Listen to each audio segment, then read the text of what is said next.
Hello and welcome to this week's edition of Future Ready Insights, your go-to source for the latest developments in artificial intelligence and practical advice to enhance your business strategies. On to this week's headlines. And first up, and I'm so going to get this name wrong, Microsoft unveils Myorana, #1 quantum chip, is a significant advancement in quantum computing technology. This is in The Guardian, and they cite academic paper Nature, which says the chip is powered by the world's first topoconductor.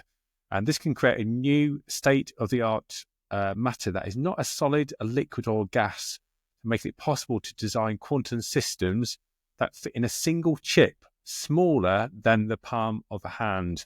And this chip aims to reduce errors in quantum computations, potentially accelerating the development of practical quantum applications. So this is something that's happening in the next few years. And prior to this news, it's always thought we're looking at quite a few years ahead, if not even decades. This is a fantastic article, and I've put the link in the show notes below if you'd like to explore that. On to the next story, the AI Act Loophole. Another story in The Guardian, and they report that there might be a loophole that companies can exploit to sidestep copyright law. The story highlights the exemption for text and data mining in the EU AI Act, and it kind of really centers around the generative AI and making it possible that generative AI can exploit copyrighted works of music, film, and books and other things. So leaving original artists with little protection, unless, of course, they have the funds and legal know-how how to legally challenge those who might take advantage. So this is pretty sad and pretty dangerous, really, about potentially what could happen, because if you think that AI can sort of copy everything, then it kind of really leads us to wonder where the point of being original is, if everything's just being sort of copied. Some might argue that that's the way that we're going anyway, and looking back in popular music, everybody's always bootlegging and there's influences there from the past. But nevertheless, there's always been some sort of protection. On to the next story, and more dangerous, and that's about Google lifting its ban on AI use for weapons and surveillance.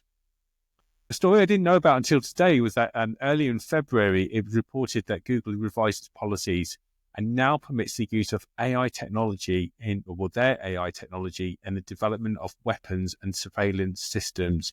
So this is a story that's reported in the New York Post, and it has been talked about elsewhere.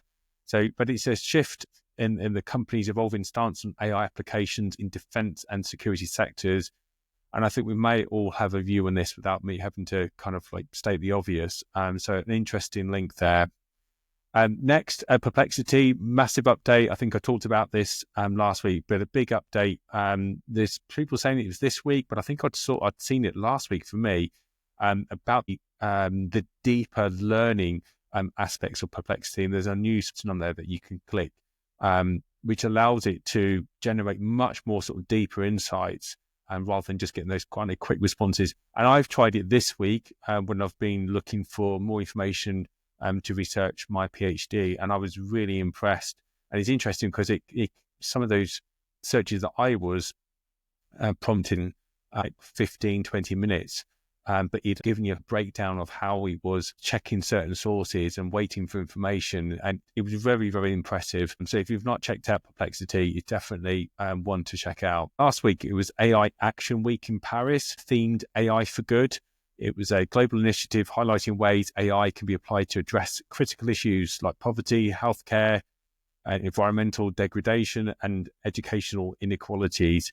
Over the course of last week, organizations showed different AI solutions that aid disaster response and medical diagnostics in underserved regions and help create more sustainable agricultural practices. The event really explored a lot of collaborative approaches for leveraging AI's capability to create positive social impact.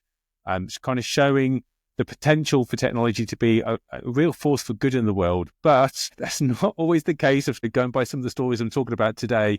And there were some other surprises that you might have heard about, kind of notably the US and the UK, who didn't sign their international agreement on AI, which pledges an open, inclusive, and ethical approach to the technology's development. So I've put a couple of links in there if you'd like to explore that more. Those are in the show notes below.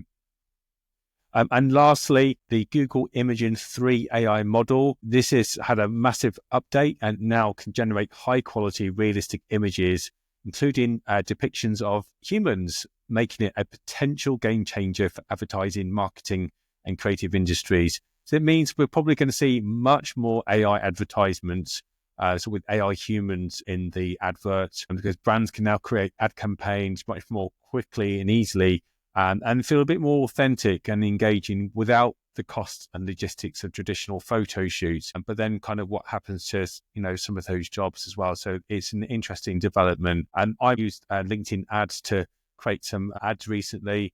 And it was just using a library of images and video from Pexels, and with it was just so quick. He just did it in about sort of 20 to 30 minutes. It was 5 different ads, and he taught me through exactly everything that I needed to do. Anybody who's like new to campaigns or haven't used them before on many of the platforms now, and these new AI tools are real game changers. So the second part of the podcast is about actionable insights for businesses, has real tips and guidance that you can use. And we're going to kick off with business analysis, and this is about embracing the power of stakeholder mapping. So when embarking on any business change or project, knowing who your stakeholders are and understanding their influence is really crucial. A simple tool like a power interest grid can help you categorize stakeholders based on their level of influence and interest. So it allows you to tailor communication and involvement strategies. For example, keeping high power, high interest stakeholders closely engaged while simply keeping low interest parties informed. So that approach not only avoids surprises, but also builds strong supportive relationships. So if one to have a look at power of stakeholder mapping. Onto AI, this is something I talk about a lot. AI is not a magic wand. It is a tool. And a lot of businesses think that AI will solve all the problems overnight. They might not quite think it's quite like that, but they might just hear we've got this new AI tool and it's going to help do everything for us. Or we're building a new tool and it's got AI in it and people are going to buy it. And the reality is that if you're relying on AI to sell a product or a service, if you think about it from the consumer viewpoint, that's all we hear nowadays.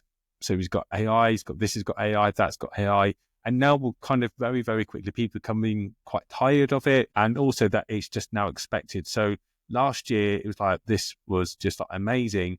But like now it's like, well, we've kind of heard it all before. So unless you're doing something really, truly amazing, like the ads I was just talking about, it's really saving you a lot of time and effort on the research to build and bring all these creative elements together. It has to be something really good. So when you're kind of looking to use AI in a business or organization, so before diving straight in, define the specific business problem and evaluate whether AI is the right fit. For example, instead of saying we want AI in customer service, aim for something measurable like we want to reduce customer response times by 30% using a chatbot. Now, I would also say about using chatbots might or not be the right thing for you. And if you've ever been stuck in a loop with a chatbot, it's just so frustrating. But, if you can build your own personal experiences into making something great, then the technology can definitely be used really well and efficiently in an organization. But the point is, having a clear problem statement ensures you choose the right AI solution and it can measure successes effectively for you. Data protection. So talking about data breaches here. So a data breach can happen to any business and how you respond is critical. So just bearing in mind that the UK GDPR Act requires businesses to report certain types of personal data breaches to the Information Commissioner's Office, which is the ICO, within 72 hours.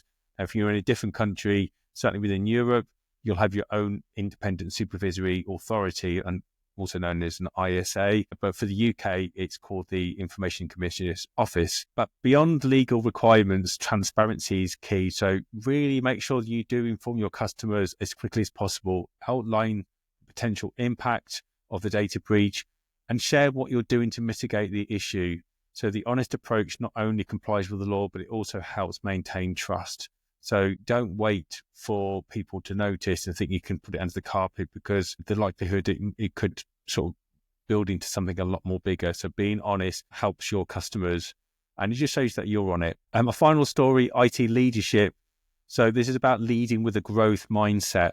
So Great IT leaders understand that technology and teams are constantly evolving, encouraging a growth mindset within your team by celebrating learning, not just success. So when a project doesn't go as planned, why don't kind of consider leading a debrief that focuses on what was learned rather than assigning blame. This is something I was talking about myself actually to another team this week. By framing these challenges as opportunities, you can create a culture where innovation thrives and team members feel safe to experiment and grow.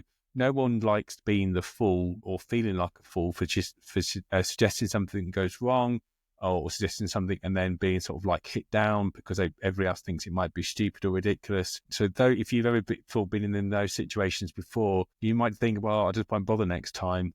So that's kind of the opposite here. And what we're trying to build here is everybody having a voice about technology, and some people will come in from different angles, so it doesn't matter what they come up with. The fact of that they're engaging and working together, the collaboration is the key aspect here. So that's it for this week. I really hope you enjoyed the edition. Please like and subscribe. It also just takes a few seconds and it really helps us reach more people.